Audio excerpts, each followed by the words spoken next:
Hello everyone, welcome back to my channel and welcome to another paint with me video. Today we are painting a fairy that was designed with the help of my Instagram followers, so this should be pretty fun.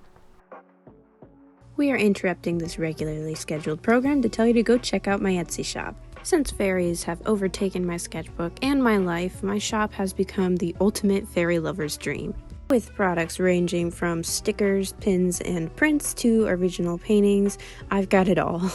All of my stickers are printed on waterproof vinyl, and my prints are on high-quality, durable, matte photo paper. So if you're watching this video, there's probably a fairy that's perfect for you. Whether you're looking for stickers, prints, paintings, or pins, head to www.etsy.com/shop/mizukiartstudio. I knew going into this that I would want a lot of greens and like reds and stuff because my followers had voted in my broadcast channel on Instagram to have her surrounded by mushrooms and have her have like beaded jewelry and unnaturally colored hair, and that was just kind of like how things, you know, progressed in my mind. They also voted to have her have clear wings, kind of like a dragonfly. And while I wouldn't say her wings look particularly dragonfly-like, they are clear, and I did decide to push it a little further than I usually would, and I put like holes in her wings.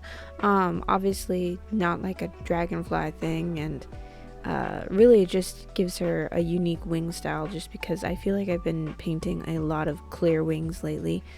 I think the trickiest aspect of this painting was probably the strange colors, or the idea that basically this particular combination of ideas like beaded jewelry, dragonfly wings, unnatural colored hair, and mushrooms everywhere were a combination of things that maybe I would not have thought to put together. I mean, obviously I put them all in my polls for this, like on Instagram, but I didn't expect it to land on all these prompts, and for some reason then in my head I was like, oh, she's like a hippie fairy, so you know, she just ended up looking kind of like she's a hippie fairy now.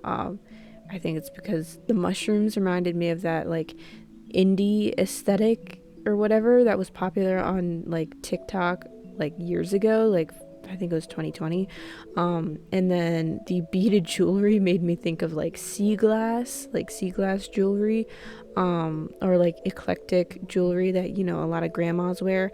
I also wear eclectic jewelry, so you know, but I collage my paintings. I've probably said this a billion times, but I try to say it every video because when I think someone new clicks on, they'd probably be confused to see me cluttering up my background with mushrooms.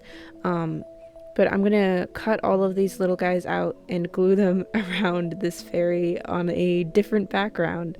So yeah, we'll get to that, but I thought about adding all kinds of different mushrooms, but later I just decided the like classic, like I don't know, I just call it the Smurf mushroom, so that's what we're gonna call it here. I just made a ton of those, and I used like opaque white gouache to add in the little spots and everything. Here I'm adding some final shadows because I wasn't happy with how washed out she was looking. Usually this happens after the fact, like it is here. Like I'm looking at her after I've added all of her gel pen sparkles and everything, going, she needs a little more contrast so that, you know, she actually looks right and doesn't just like, I don't know, all look like she's at one value or whatever. And clearly I decided that green was like way too neon for her, so I'm glad I toned it down a little bit. Here's that background I talked about earlier. I decided I wanted like some trees leaning over into the frame and lots of like bushy shapes and stuff, but obviously I just started with like a green wash and like some very abstract kind of forms. A lot of my backgrounds are very, very loose like this. It gives me a chance to kind of just play with color and keep things like really super, super vague.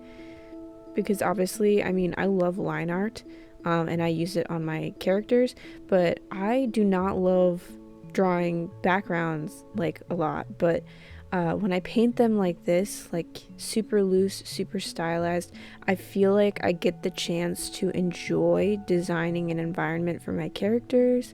And as I've mentioned many times on this channel, one of my goals is to be a children's book illustrator, and I do feel like if you're going to make a very nice, high quality children's book, you should be able to make some beautiful, interesting, strange backgrounds. This background in particular, I remember being very inspired by like neoclassicist art or classicist, I don't know, neoclassical. Wow, I don't know what I was trying to say before. So yeah, I was inspired by the very soft backgrounds and neoclassical and romantic era paintings. A lot of them have like beautiful uses of green to create like bushes and branches and flowers and stuff. So a lot of that inspiration was being thrown into this.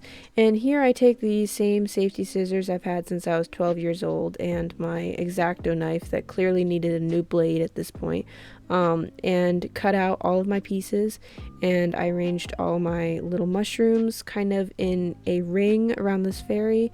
I thought a cute story for it would be like someone left a gift for fairies at like a fairy ring, like a ring of mushrooms, and she just appeared.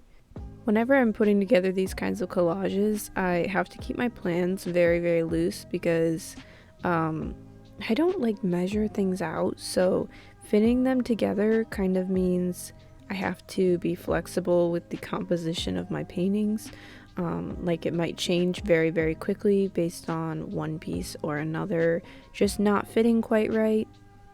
And quite often I'll make too many of one piece or another when, like, you know, filling up a painting with like mushrooms, or maybe I made some flowers and, you know, I made one too many or whatever, and I have a bag that I set those extras in, and that's where I'm going to be pulling out some of the little pieces from today.